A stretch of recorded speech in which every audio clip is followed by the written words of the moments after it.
할렐루야. 옆 사람하고 인사 한번 할까요?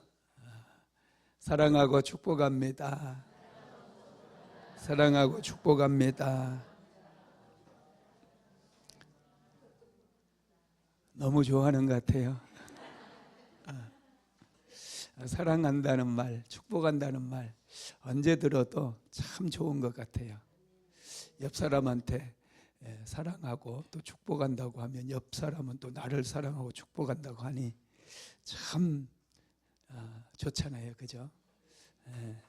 모두에게 하나님의 은혜가 또 하나님의 사랑이 충만하게 부어지는 귀한 시간이 되기를 주님의 이름으로 축복합니다. 오늘은 사도행전 44강입니다. 44번째. 고난과 핍박도 막을 수 없는 순교 열정, 이런 제목입니다. 복음이 전파되는 곳마다 강력한 저항이 일어났어요. 1차 선교 여행을 하면서 바울은 한 곳에서도, 단 한 곳에서도 쉽게 복음을 전한 곳은 없습니다. 한결같이 저항하는 세력들이 일어났고 비방하는 사람들이 있고 바울을 핍박하고 박해하는 사람들이 많았어요. 특별히 비시디아 안디옥에서도, 이고니온에서도, 또 안진병이를 일으켰던 루스드라에서도 강렬한 저항이 일어났고 바울을 반대하고 바울을 핍박하고 바울을 대적했어요. 특별히 유대인들이 더 그랬습니다. 이방인들은 바울이 전하는 복음을 받아들였지만 유대인들은 강렬하게 저항을 했고 바울을 핍박을 했던 것이죠. 바울이 루스드라에서 복음을 전했을 때 나면서부터 안진병이었던 사람이 고침을 받았어요. 복음을 전하다가 이렇게 보니 바울의 눈과 안진병의 눈이 탁 마주칩니다. 그 안에 믿음이 있는 거예요. 그래서 바울이 내 발로 일어서라 명령을 했더니 벌떡 일어서 버렸어요. 와, 참 놀랍죠. 우리도 정말 예배 드릴 때 이런 기적이 일어나고 얼마나 참 은혜가 되겠어요. 그죠? 막 이런 역사가 막 일어나고 하나님의 살아계심이 우리 눈에 막 보이는 거예요. 지금 루스드라에서 이런 엄청난 기적이 일어나니 삽시간에 다른 성으로 막 퍼져나가는 거예요. 세상에. 나면서부터 안진병이었던 사람이 벌떡 일어서서 온전하게 되어버렸대. 막 이런 소문이 삽시간에 온 성에 막 퍼져나갈 뿐만 아니라 이웃성까지 퍼져나가니 사람들이 바울에게 막 몰려 들어왔어요. 주변 도시에서 바울을 보기 위해서, 이 선교팀을 보기 위해서 막 몰려든 거예요. 그러자 이번에는요, 바울을 반대했던 사람들도 그 소문을 듣고 바울 이거 살려뒀다가는 안 되겠군 하고 바울을 반대했던 유대인들이 막 초조해지다 보니 또 사람들을 모아가지고 바울에게 몰려왔어요. 그리고 바울을 향해서 돌을 던집니다. 이유도 필요 없어요. 이제는 말도 필요가 없어요. 복음을 전하고 있는 바울에게 돌을 던져가지고 바울이 그 돌에 맞아서 죽게 됩니다. 한번 읽어봅시다. 사도행전 14장 19절 시작.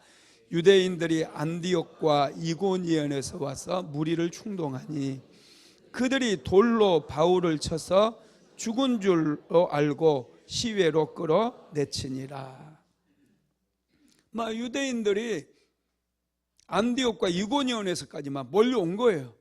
비시디 안디옥에서 또 이고니온에서. 그래가지고 사람들을, 그 유대인들을 충동질해가지고 바울 저놈 살려두면 안 된다. 그래서 바울을 돌로 쳐서 죽였어요. 정말 무시무시하지 않습니까? 사람이 아무리 타락해도 그렇지 어떻게 이유도 말하지 않고 그냥 다가가서 돌로 쳐서 사람을 죽인 거예요. 이건 정말 유대인들이 심각한 병에 걸렸다는 걸 알 수 있어요. 하나님을 믿는다고 하는 유대교 사람들이거든요. 구약의 유대교, 여러분 이 모세 율법과 또 선지자의 글들을 읽은 이 사람들이에요. 지금 하나님을 잘 믿는다라고 하는 이 사람들이 어떤 재판이라든지 그런 걸 거치지 않고 그냥 몰려와 가지고 돌로 자기들이 막 바울을 쳐서 죽였다는 거예요. 여러분 도대체 무엇이 이렇게 이 유대인들의 마음을 완악하게 했으며 무엇이 이렇게 이들의 생각을 병들게 만들었을까? 뭐 여러 가지 이유가 있겠죠. 그런데 중요한 이유 중에 하나가요, 잘못된 가르침이에요. 하나님의 말씀만을 그들이 배우고 하나님의 말씀을 잘 그들이 먹어야 될진데 그들에게는 미드라심이라고 하는 장로들의 유전 같은 그런 경전이 따로 있어요. 그들은 나름대로 성경을 잘 해석하고 풀어서 백성들에게 가르치려고 그 미드라심을 만들었지만은 그것은 사람의 생각이 가미된 거고 사람의 사상이나 사람의 신념이 들어가 있는 거예요. 그러다 보니 이런 잘못된 영적인 양식을 그들이 계속해서 섭취하다 보니 그들이 무서운 사람으로 바뀌게 된 것이죠. 여러분, 전에 제가 한번 그 상한 음식을 먹은 적이 있어요. 만두를 한번 먹은 적이 있는데 좀 맛이 이상해요. 하도 그 집이 장사가 잘 되길래 그냥 먹었거든요. 그런데 밤새도록 화장실을 왔다 갔다 했어요. 잠도 못 자고. 후회 많이 했습니다. 음식을 상한 걸 먹어도 이렇게 우리 몸이 식중독에 걸리고 병에 들잖아요. 그런데 영적인 양식, 상한 영적인 양식, 사람의 어떤 사상이나 신념이나 그런 게 들어있는 영적인 양식을 먹게 되면 사람이 돌아버려요. 제가 전에 광우병을 설명하면서 소는 풀을 먹어야 된다. 그런데 영국에서 소 사료를 만드는 과정 속에서 영국 같은 데는 소를 잡으면 고기만 먹어요. 뼈다귀도 안 먹고 소 내장도 안 먹고, 우리나라는 다 먹으니까 뭐 별로 상관없겠지만 소 잡고 나면 부산물들이 너무 아까운 거예요. 그래서 그걸 옥수수라든지 이런 풀에 섞어가지고 갈아가지고 그걸로 사료를 만들었어요. 그랬더니 그거 소를 주니까 소가 정말 잘 자라는 거예요. 또 육질도 부드럽고.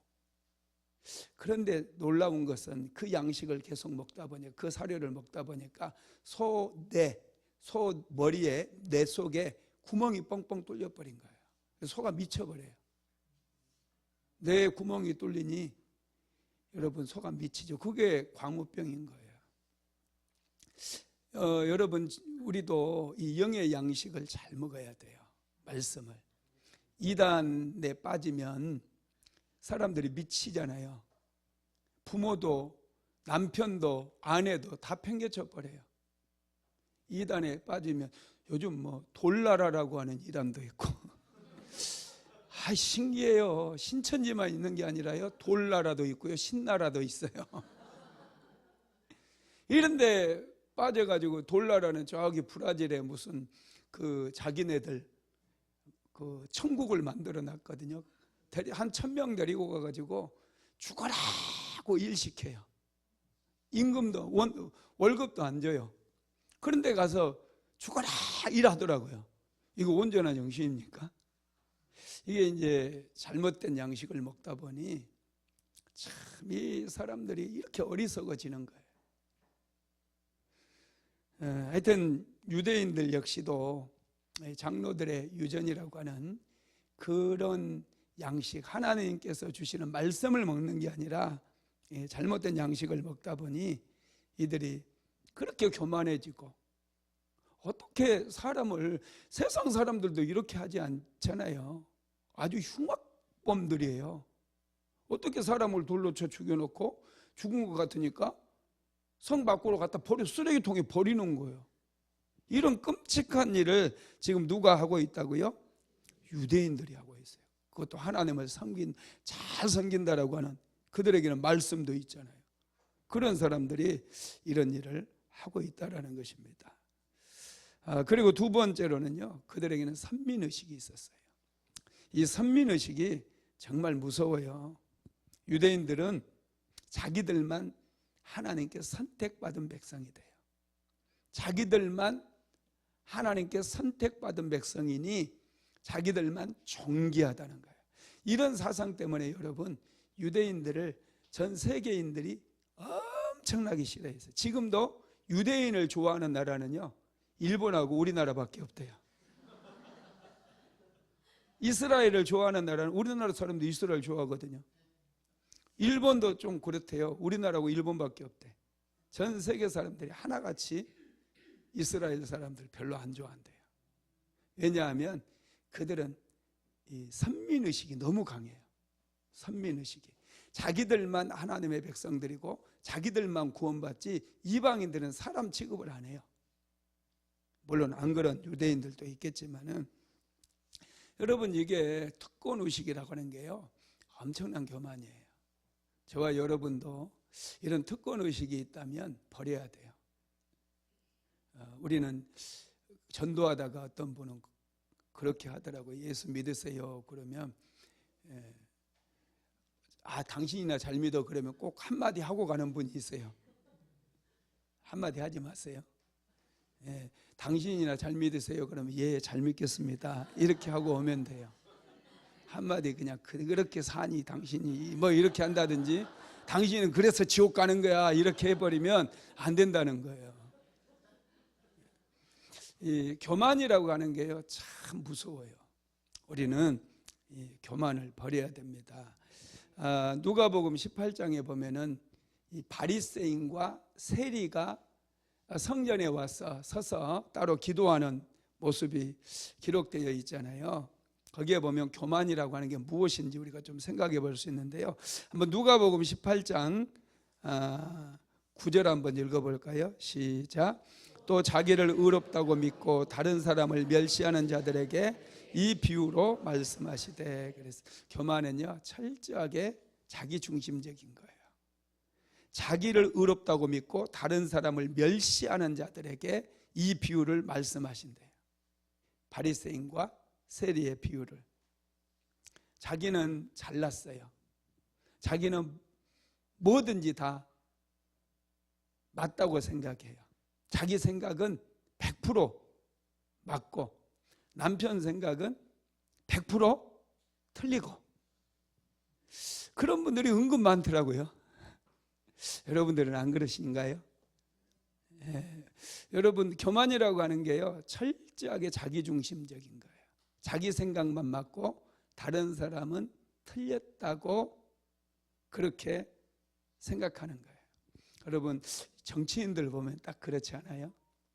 여당이고 야당이고 애국하려고 하는 분들이 정치하지 않겠어요? 나라를 사랑하고 백성들을 어떻게 하든지 더 잘 살게 해주겠다, 이 대한민국을 세계에서 가장 좋은 나라로 만들겠다, 이런 생각이 있는 사람이 정치해야 되죠. 아마 우리나라 여당이든지 야당이든지 대부분의 정치인들은 그런 생각을 할 거예요. 그래서 나라를 사랑하는 방법이 다 다르거든요. 자기 생각이 다르니까. 그렇다고 한다면 좀 존중하면 좋겠어요. 상대방이 얘기하는 것도 존중해주고, 또 여당이 야당이 서로를 존중하면서 좋은 방향으로 좀 조정해가면서, 그게 정치거든요. 정치는요, 기술이에요. 서로 합리적으로 좋은 쪽으로 이렇게 맞춰가면서. 그래서 정치를 하다 보면 여러분, 우리 생각에 이렇게 막 엉망으로 돼 가는 것 같은데요, 여러분, 그게 정치의 묘미거든요. 서로 도우면서. 너무 독단적으로 나가는 건 독재예요. 자기 생각만 옳다고 다른 사람 생각 무시해버리고 자기 생각대로 끌고 가면 여러분 잘 가는 것 같지만 그게 여러분 잘 안 돼요. 그게. 그래서 철저하게 자기 중심적인 생각들은 우리는 버려야 돼요. 목사인 나도 내 생각이 절대 진리라고 생각하면 그건 틀린 거예요. 그건 교만한 거예요. 항상 열린 마음이 필요해요. 다른 사람의 말을 들을 수 있고 그 말이 옳은지 또 분별도 해보고 그런 게 정말 세상을 살아가는 데 있어서는 중요하다는 거예요. 필요하고 그게 겸손이거든요. 프랑스 작가 중에 알퐁스 도데라고 하는 분이 있어요. 고등학교 교과서에 별이라고 하는 단편소설이 실려가지고 여러분들도 잘 아실 텐데 이분이 쓴 그 단편소설 꽁트거든요. 이분이 쓴 꽁트 중에 고세 신부의 불로장생주라고 하는 꽁트가 있어요. 이 꽁트에 보면은 이 고세 신부가 되기 전 그 사람들은 수사라고 부르거든요. 수사로 있을 때 프레몽트르 수도원에 수사로 있었어요. 이 프레몽트르 수도원은 너무 가난했습니다. 찾아오는 사람들도 별로 없고 그러다 보니까 이 수도원의 재정이 바닥이 나고 없는 거예요. 그래서 이 수도원의 첨탑도 탁 찌그러져 버렸고 수도원의 유리창이 다 깨진 채로 그걸 돈이 없으니 보수를 못하는 거예요. 그대로 방치되어 있고 이제 겨우 그곳에 거주하는 분들이 입에 풀칠 정도 하고 사는 거예요. 그 수도원에서 이 고세라고 하는 수사는 젖소 2마리 키우면서 젖을 짜는 그런 일을 했습니다. 어느 날 이제 고세 수사가 보니 수도원의 재정도 바닥났죠. 막 엉망으로 이제 되어 있고 성구도 다 망가지고 그랬는데 제대로 수리도 못하고 있죠. 유리창도 다 깨진 채로 바람이 술술 들어오죠. 그래서 이제 이분이 어떻게 하면 이 수도원을 좀 다시 회복시키고 살릴 수 있을까 혼자 고민하다가 이제 수도원장을 찾아갑니다. 그리고 이렇게 얘기해요. 원장님, 신부님, 제가 이제 젖소 돌보는 일을 중단하고 불로장생주를 좀 만들어서 팔아볼까 합니다. 그러니까 수도원장이 처음에 이제 깜짝 놀라더니 불로장생주를 만들 줄 알아요? 그러는 거예요. 저희 양아버지가 불로장생주를 만들어서 팔았던 사람인데 제가 어깨 너머로 배운 적이 있습니다. 그러면 한번 해보시오. 그래서 이분이 이제 수도원에다가 술공장을 만들어서 본격적으로 불로장생주를 만들었어요. 그랬더니 불로장생주가 엄청나게 인기를 끄는 거예요. 막 프랑스 전역으로 불티나게 팔려나갔어요. 밤새워가면서 이제 불로장생주 만드는 거예요. 얼마 안 가서 막 이 수도원은요 엄청난 부자가 돼버린 거예요. 술이 막 엄청나게 팔려나가니까. 그래서 첨탑도 높이 쌓고 유리창도 다 보수하고 막 삐까번쩍하게 다 수도원을 수리를 했어요. 어느 날 갑자기 신부님들이 모여 있는데 이제 그 공로로 인해서 수사에서 신부로 이제 승진을 한 거예요. 신부가 됐습니다. 그리고 얼마 이제 뒤에 신부님들이 저녁에 모여가지고 그 예배를 드리는데 한 사람이 막 괴성을 지르는 거예요. 혀꼬부라는 소리를 하고 막 이러면서 보니까 고세 신부인 거예요. 이 사람이 술을 만들어서 맛보잖아요. 계속 이거 맛보고 그러다 알코올 중독자가 돼버린 거예요. 이제 불로 장생주를 자기가 계속 마시다 봐. 그 모습을 보고 수도원장이 사탄아 물러가라. 그리고 이제 너는 신부이긴 하지만 성당 출입을 이제 못 하면 안 된다고 성당 출입을 못하게 만들고 너는 평생 이 주조장에서 술만 잘 만들어라. 그리고 이 주조장에서 혼자 기도해. 가둬버리는 거예요. 여러분 참 기가 막히지 않아요? 고세 신부가 이제 그 수도원장 신부님에게 눈물로 간청을 해요. 신부님 이제는 술을 그만 만들겠습니다. 예전처럼 젖소 돌보는 일을 하게 해주세요. 그러니까 안 돼.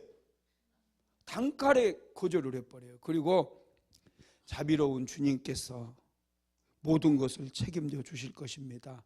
그러니 아무 염려 말고 소신껏 수도원을 위해 열심히 불로 장생주를 빚으십시오. 그러는 거예요. 지금 고세 신부는 너무 고통스러운 거 술 때문에. 그래서 이제 다시 옛날로 돌아가고 싶어 하는데 돈 맛을 본 수도원장은 사람의 영혼을 돌아보지 않고 계속해서 그 일만을 하게 만들어요. 불로장생주를 만들게 하는 거예요. 여러분 이런 것들이 교만이에요. 이런 것들이 자기중심적이에요. 돈 맛을 보면 어느 정도 했으면 이제 그만하게 해야지 먼저. 근데 돈을 벌 수 있다면 다른 사람이야 죽든지 말든지 상관하지 않는 것들, 이런 것들이 정말 큰 여러분 교만이고 범죄 행위입니다. 여러분 마약을 만드는 사람, 요즘 우리나라 참 마약이 문제다고 그러대요. 그 통증 때문에 병원에 가서 붙이는 패치 있잖아요. 이런 것도 마약 성분으로 되어 있어가지고 그거 붙이다가 마약 중독자가 된 사람이 많대요. 여러분 주의를 기울여야 되겠어요. 의사들은 그냥 막 처방해버리는데 반드시 약사님들하고 상의하시기 바랍니다. 상의해야 돼요. 요즘 그래서 그 마약 중독자들이 급증하고 있대요. 우리 대한민국에도. 여러분 마약을 만드는 사람들은 그 마약이 사람들의 인생을 세워주고 잘 살게 할 거다고 마약을 만들까요? 아니면은 이 마약을 먹으면은 주사를 놓는지 하게 되면 그 사람 인생 파탄될 것이다. 알겠죠, 그죠? 하여튼 한 사람의 인생이 망가진다라는 것 알거든요, 그죠? 그런데 마약을 만들어요. 나쁜 짓이라는 거 알아요. 정부에서 마약은 여러분 우리 신경계를 다 망가뜨려 놔버려요. 큰일 납니다. 신경계가 다 망가져 버려요. 그거 그래서 사람의 인생을 송두리째 망가지게 만드는데 왜 사람들은 그걸 알면서도 마약을 만들어요? 뭐 때문에 만들어요? 네, 돈 때문에. 이런 게 여러분 무서운 교만이고 하나님께서 너무 싫어하는 거예요. 이건 범죄 행위잖아요. 지금 이 자기 중심적인 사람들이 교만한 거예요. 두 번째로는 이웃과 담을 쌓고 사는 것도 교만이 돼요. 자, 누가복음 18장 11절 한번 읽어봅시다. 바리새인은 서서 따로 기도하여 이르되 하나님이여 나는 다른 사람들 곧 토색 불이 가늠하는 자들과 같지 아니하고 이 세리와도 같지 아니함을 감사하나이다. 바리새인은 기도하면서도요 세리와 따로 서서 해요. 앞에 와서. 세리는 맨 뒤에서. 이 바리새인은 이 세리와는 다르다고 생각하고 딱 담을 치는 거예요. 세리와 말을 섞는 것도 부정하다고 생각해요. 이렇게 너무 자기 중심적으로 사는 거 여러분 이게 교만입니다. 나만 똑똑하고 나만 잘났고 다른 사람 무시하는 거. 우리 그리스도인들은 좀 겸손해야 돼요. 교만은 모든 관계를 깨뜨려 버려요. 교만은 담을 쌓게 만들어요. 그러나 겸손은 다리를 놓아줘요. 끊어졌던 사람들 간에 다리를 놓게 되죠. 하나님과의 관계에서도 다리가 놓이게 되는 거예요. 예수님은 겸손하신 분이기 때문에 우리에게 다리를 놓아줌으로 하나님께로 우리가 갈 수 있도록 만들어 주신 것이. 세 번째로 하나님 앞에서까지 자신의 의로움을 드러내려 하는 것이 교만이에요. 누가복음 18장 11절로 12절 한번 읽어봅니다. 하나님이여, 나는 다른 사람들 곧 토색, 불의, 간음하는 자들과 같지 아니하고 이 세리와도 같지 아니함을 감사하나이다. 나는 일에 2번씩 금식하고 또 소득의 11조를 드리나이다. 자신은 이런 나쁜 놈들과 같지 않대요. 불의, 토색, 간음하는 자들과 같지 아니하고 세리와도 같지 아니함을 감사하나이다. 나는 소득의 11조도 드리고 일주일에 2번씩 금식도 합니다. 하나님께 다 아시거든요. 너 마음속에 뭐가 들어있는지 하나님이 다 아셔요. 우리의 생각까지도 아시는 하나님께서 우리가 의롭지 않다라는 거 알아요. 그런데 이 바리새인은 하나님 앞에서까지 자신의 의로움을 드러내려고 했다라는 것이죠. 지금 바리새인이 하는 게 기도 같아요? 기도가 아닌 것 같아요? 기도 아닌 것 같죠? 이렇게 기도하면 안 됩니다. 기도는 겸손함으로 하나님 앞에 나와서 하나님, 저는 연약합니다. 저는 죄인입니다. 나를 불쌍히 여겨주세요. 이런 기도 하나님께서 응답해 주시지. 하나님, 나는 저기 김 집사와는 비교가 안 되거든요. 나는 일주일에 2번 금식하고요. 나는 매일 새벽 기도도 하는데 저 김 집사는 아침에 잠도 잘 자더라고요. 저는 저녁에도 나와서 기도하는데 저 김 집사 저거 기도도 안 하는 것 같고 뭐 이렇게 다른 사람과 비교하면서 기도하는 거 아닙니다. 다른 사람 판단도 하지 마시고 그냥 하나님 앞에서는 우리가 다 죄인이에요. 하나님, 나를 불쌍히 여겨주세요. 하나님, 나를 긍휼히 여겨주세요. 이 세리의 기도가 여러분 하나님께 응답받는 기도라는 거예요. 여러분, 유대인들은 너무 교만했어요. 자기중심적이에요. 이기적이에요. 그러다 보니 이 바울을 죽이는데 돌을 들어서 그냥 죽여요. 이유도 필요 없고 말도 필요 없어요. 그냥 떼거지로 덤벼들어 가지고 바울을 쳐서 죽이는 거예요. 야. 그런데 유대인들이 돌로 바울을 쳐 죽였는데요, 하나님께서 다시 바울을 살려주셔요. 한번 읽어봅시다. 사도행전 14장 20절로 21절 시작. 제자들이 둘러섰을 때에 바울이 일어나 그 성에 들어갔다가 이튿날 바나바와 함께 더베로 가서 복음을 그 성에서 전하여 많은 사람을 제자로 삼고 루스드라와 이고니온과 안디옥으로 가서. 아멘. 유대인들이 바울을 성 밖으로 내쳤어요. 쓰레기통 같은 데 버렸겠죠. 제자들이 지금 선교팀이에요. 그리고 또 혹시 구원받은 사람들이 함께 했는지 모르겠지만 제자들이 바울을 탁 둘러섰어요. 여기까지 하면은 둘러섰는데 바울이 일어났다? 와, 우리도 한번 둘러서 볼까? 여러분, 둘러섰다 이걸로 끝나버리면 안 돼요. 그 비하인드 스토리가 있지 않겠습니까? 바울을 둘러섰어요. 제자들이 둘러섰습니다. 그럼 뭐 했을까요? 맞아요. 기도했어요. 하나님, 복음을 전하다가 우리 선생님이 이렇게 지금 돌에 맞아 죽었습니다. 하나님, 불쌍히 여겨주세요. 불쌍히 여겨주세요. 그렇게 막 기도하고 있는데 바울이 갑자기 눈을 뚝 뜨더니 일어나서 가자 그러는 거예요. 어디로요? 그랬더니 방금 자신을 돌로 쳐 죽였던 루스드라 성으로 다시 들어가는 거예요. 정말 놀랍지 않습니까? 봐봐요.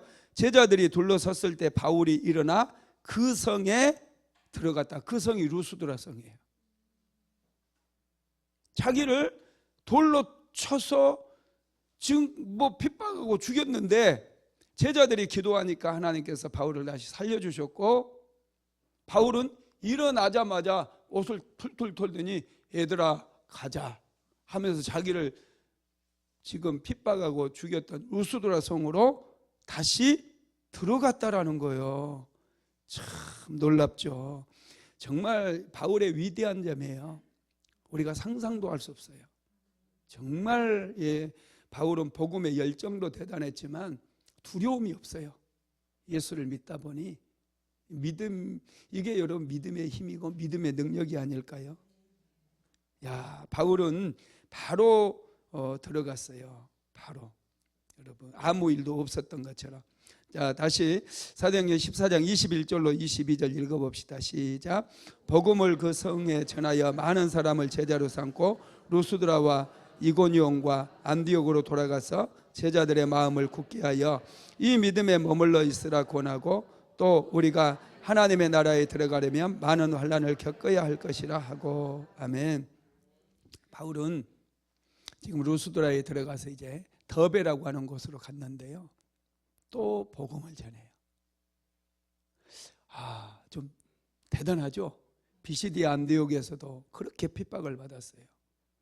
이고니온으로 가서 또 핍박을 받았어요. 루스드라에 가서는 이제 돌에 맞아가지고 죽음을 경험했어요.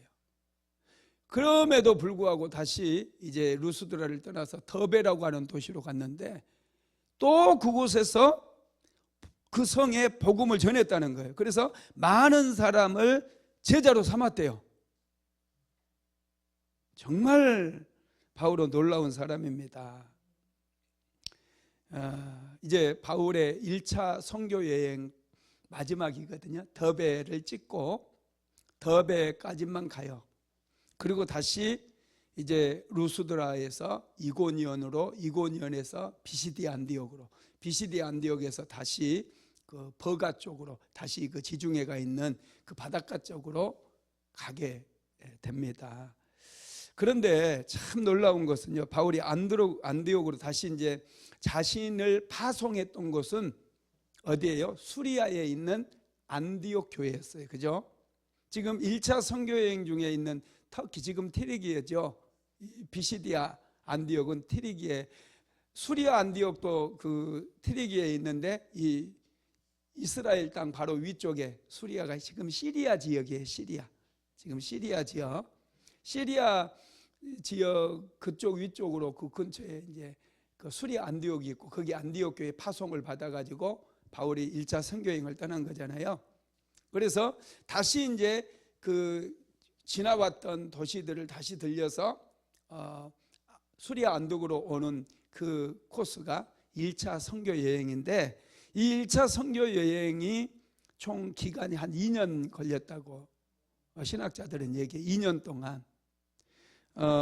그래서 이제 바울이 복음을 그 오랫동안 뭐 20년 동안 이렇게 한 교회를 저는 세우고 있는데 그래도 믿음이 많이 안 자라요. 성도들이 믿음이 여전히 제자리걸음하고 뭐 오늘 교회 가야 되나, 수요예배 있는데 갈등하는 사람도 있고 믿음이 이렇게 잘 안 자라거든요. 그런데 바울이 그 처음으로 이제 생짜배기들이거든요. 이방인들도 그렇고 복음을 전한 게 얼마 안 돼요. 뭐 몇 달 전하고 다른 곳으로 가고 또 몇 달 전하고 다른 곳으로 가고 그러다 보니 이제 요즘으로 얘기하면, 우리 교회로 얘기하면 새신자들이에요. 새신자들 다. 그래서 이제 다시 자기가 복음을 전해서 예수 믿기로 결단한 그 사람들에게 가서 두 가지 이제 사역을 하게 됩니다. 그 지역으로 다니면서 첫째는 제자들에게 이제 예수 믿겠다고 결단한 사람들에게 마음을 굳게 하고 믿음의 행진을 계속하라고 권해요. 자, 사도행전 14장 22절 한번 읽어봅시다. 시작. 제자들의 마음을 굳게 하여 이 믿음에 머물러 있으라 권하고 또 우리가 하나님 나라에 들어가려면 많은 환난을 겪어야 할 것이라고 하고. 아멘. 지금 이제 비시디아 안디옥, 이고니온, 루스드라 다시 복음 전해서 예수 믿겠다고 한 그 사람들에게 가서 너희들이 마음을 지켜야 된다. 하나님 어떤 핍박이 와도 절대 믿음을 잃어버리면 안 된다. 그렇게 바울이 그들에게 권면을 하고 우리가 하나님의 나라에 들어가려면 또 예수 믿는 것 때문에 많은 환난도 받을 수 있다. 그런 얘기를 해주었다라는 거예요. 그리고 두 번째로는요, 직분자들을 세워요. 그래서 교회를 조직하는데 23절 한번 읽어볼까요? 시작. 각 교회에서 장로들을 택하여 금식 기도하며 그들이 믿는 주께 그들을 위탁하고. 아멘. 지금 불과 몇 개월밖에 안 된 그런 교회인데요. 그 교회가 탄생했잖아요. 그 교회에 영적인 지도자들을 세웠다는 거예요. 요즘은 전도사가 되려면요, 신학대학교 4년 다녀야 되고요, 또 신학대학원 MDB 과정이라고 해가지고 3년을 더 다녀야 돼요. 그러니까 7년을 배워요. 7년. 대학부터 시작해도 7년을 더 배워요. 그러니까 엄청 공부를 많이 하잖아요. 그렇게 하고 또 그 교회에서 전도사 사역을 3년을 해야 돼요. 그러면 목사 안수, 목사 고시를 볼 수 있어요. 목사도 고시예요. 교사들은 임용고시, 그죠? 변호사가 되려면 변호사 고시, 행정고시. 목사들도 이제 시험을 봐야 돼. 그러니까 자격 조건이 좀 어떻게 보면 공부를 많이 해야 되잖아요. 7년 공부해야 되고 3년은 또 임상 목회를 해야 돼요. 부교육자로. 그래야지 목사 안수를 줍니다. 물론 안 그런 교단도 있겠죠. 근데 그런 건 생각하지 말자고요. 하여튼 그런 과정이 있는데 바울은 그런 과정 다 생략이에요. 이제 불과 예수 믿은 지 얼마 안 된 그런 분들 중에서 신실한 사람들을 선택해서 그런 사람들을 장로로 택했다고 그랬는데, 이때 장로는 오늘날의 장로님과 다릅니다. 이때 사도행전에 나온 장로들은 오늘날의 목사님이라고 보면 돼요. 교회를 말씀도 가르치고 성도들을 돌아보고 그 장로들, 목사님을 택했다는 거예요. 그리고 나서 바울이 불안하잖아요. 이 목사라고 다 당신이 오늘부터 목사니까 이 비시디 안디옥 교회 담임 목사야 이렇게 정해놓고 떠나려고 하니까 이게 영 불안하지 않겠어요? 그래서 바울이 한 게 뭐냐면 금식 기도에 하나님께 온전히 맡기는 거예요. 금식하면서 교회를 올려드리고 이제 이 교회의 그 영적인 지도자들을 하나님께 올려드리며 하나님께 간절히 기도합니다. 그리고 믿는 주께, 그들이 믿는 주께, 그러면 하나님께 이 장로들을 다 하나님이 내가 세웠으니 하나님께서 이분들 책임져 주세요. 하나님께서 이분들에게 지혜도 주시고 성령의 은사도 주시고 능력도 주시고 다 주세요 하고 하나님께 다 위탁했다는 거, 하나님께 맡겼다는 거예요. 바울은 믿음도 좋아. 그렇게 하고 이제 이 지역을 떠나는 거예요. 이고니온에 있었던 이 지역들, 거기를 지금 코냐라고 하거든요. 비시디 안디옥, 이고니온, 루스드라, 더베 이쪽 지역을 코냐라고 부르는데, 이 지역을 그들이 떠나서 그 지중해 항구가 있는 버가로 가게 됩니다. 그래서 이제 24절부터 28절까지 보면 비시디아 가운데로 지나서 밤빌리아에 이르러 말씀을 버가에 전하고 아탈리아로 내려가서 거기서 배 타고 안디옥에 이르니 이것은 두 사도가 이룬 그 일을 위하여 전에 하나님의 은혜에 부탁하던 곳이라. 그들이 이르러 교회를 모아 하나님이 함께 하신 모든 일과 이방인들에게 믿음의 문을 여신 것을 보고하고 제자들과 함께 오래 있으니라. 이게 1차 선교여행 끝이에요. 선교지 돌다가 이제 자기를 파송했던 안디옥 교회에 가서 선교지에서 일어났던 일들을 성도들과 함께 보고하고 나누면서 좀 오랫동안 머물렀다, 이렇게 얘기를 하고 있습니다. 말씀을 마무리하겠습니다. 바울 선교팀은 1차 선교여행을 마치고 다시 안디옥으로 돌아왔어요. 자, 24절로 26절 한번 읽어봅시다. 시작. 비시디아 가운데로 지나서 밤빌리아에 이르러 말씀을 버가에서 전하고 아탈리아로 내려가서 거기서 배 타고 안디옥에 이르니 이곳은 두 사도가 이룬 그 일을 위하여 전에 하나님의 은혜에 부탁하던 곳이라. 그들이 처음 파송받았던 안디옥 교회로 돌아왔어요.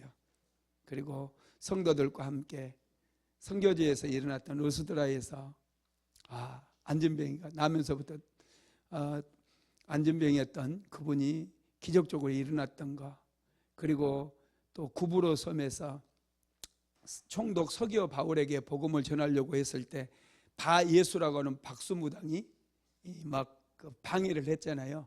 그러니까 바울이 내 눈이 멀어서 보지 못하게 될지다 명령했더니 이 박수무당의 눈이 갑자기 멀어버려요. 소경이 돼버리는 막 그런 일들도 일어나고 그랬거든요. 이런 것들을 성도들 안에서 서로 나누면서 크게 기뻐하고 복음이 전파되는 것으로 안디옥 교회는 그렇게 같이 기뻐하고 행복했습니다. 저와 여러분도요, 복음이 전파되는 것을 즐거워해야 돼요. 하나님의 일이 이루어져 가는 것, 이게 정말 우리의 기쁨의 조건이 되어야 되고 행복의 조건이 되면요, 하나님께서 우리 인생 가운데 놀라운 은혜를 베풀어 주심을 믿으시기 바랍니다. 시간 우리 한번 말씀을 생각하시면서 한번 통성으로 기도하겠습니다. 고마우신 하나님 아버지 감사합니다. 오 전능하신 하나님 아버지, 우리는 연약합니다. 하나님, 우리는 연약합니다. 우리를 불쌍히 여겨 주시옵소서. 바울은 겸손함으로 복음을 전했습니다. 핍박 가운데서도, 심지어는 돌에 맞아서 죽임을 당하였음에도 불구하고 다시 일어서서 루스드라 성에 들어갔습니다. 그리고 그들에게 다시 복음을 전했으며 더베로 가서도 복음을 전했고, 끊임없이 만나는 사람마다 어느 곳을 가든지 복음을 전했습니다. 하나님, 오늘 우리에게도 복음에 대한 열정을 허락하여 주시옵소서. 복음에 대한 열정을 허락하여 주시옵소서. 예수님을 알지 못하면 다 죽고 망한다고 하셨을진데 우리 주변에 아직도 예수 믿지 않는 사람들이 얼마나 많습니까? 오 주여, 불쌍히 여겨주시옵소서. 불쌍히 여겨주시옵소서. 우리에게 은혜를 베풀어 주시옵소서. 교만을 버리게 만들어 주시옵소서. 오 거룩하신 하나님 아버지여, 교만을 물리치게 하시고 하나님 앞에 또 성도들 앞에서 늘 겸손하게 만들어 주시고, 나 아니면 안 된다는 생각, 나만 옳다는 생각, 이기적이고 자기중심적인 생각들을 다 버리게 만들어 주시고, 오직 하나님 앞에 겸손함으로 나아가기 원합니다. 주여, 우리를 불쌍히 여겨주시옵소서. 우리 한 사람 한 사람 가운데 은혜를 베풀어 주시옵소서. 오 성령이여 임하여 주시옵소서. 오리야 할라셀라마나리 오르비 칸나리 그르리 열라바 예수 알라마나리 그르리 열라바 할라셀라마나리 때 바리 열라마나리 예수 알라마나리 그르리 열라바. 하나님 우리 아버지여, 오 전능하신 하나님 우리 아버지여, 불쌍히 여겨주시옵소서. 오리야 할라셀라마나리 오르비 칸나리 그르리 열라바 예수 알라마나리 그르리 열라바. 하나님 도와 주시옵소서. 불쌍히 여겨 주시옵소서. 고마우신 하나님, 사도행전 말씀을 통해서 바울의 열정도 우리가 배우지만 유대인들처럼 교만하지 않게 하시고 또 우리가 겸손해야 됨을 배웠습니다. 하나님, 우리는 연약하고 부족합니다. 우리를 불쌍히 여겨 주옵소서. 사랑하는 성도들에게 항상 겸손함을 넘치도록 부어주셔서 남을 나보다 낮게 여기게 하시며 항상 이웃들을 존중하고 섬기는 마음을 넘치도록 부어 주시옵소서. 예수님의 이름으로 기도드리었습니다. 지금은 우리 주 예수 그리스도의 무한하신 은혜와 아버지 하나님의 극진하신 사랑하심과 보혜사 성령 하나님 내주 교통 감화 감당케 하심이 오늘도 더 겸손해지기를 원하며 바울처럼 열정을 가지기를 간절히 소망하는 하나님의 모든 권속들 위에, 사랑하는 순복음 안디옥교회 모든 성도들 머리 위에, 가정과 직장과 사업장 위에 이제로부터 영원토록 함께 있을지어다. 아멘.